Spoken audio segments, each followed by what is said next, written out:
पतंजलीच्या प्रकरणावर आयुष मंत्री प्रतापराव जाधव यांनी प्रतिक्रिया दिलेली आहे।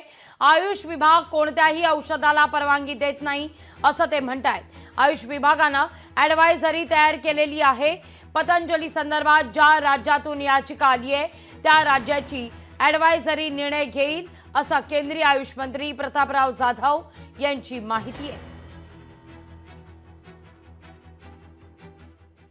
याच्यामध्ये आयुष डिपार्टमेंट कुठल्याही औषधीला परवानगी देत नाही। त्याच्यासाठी सिस्टीम ठरलेली आहे।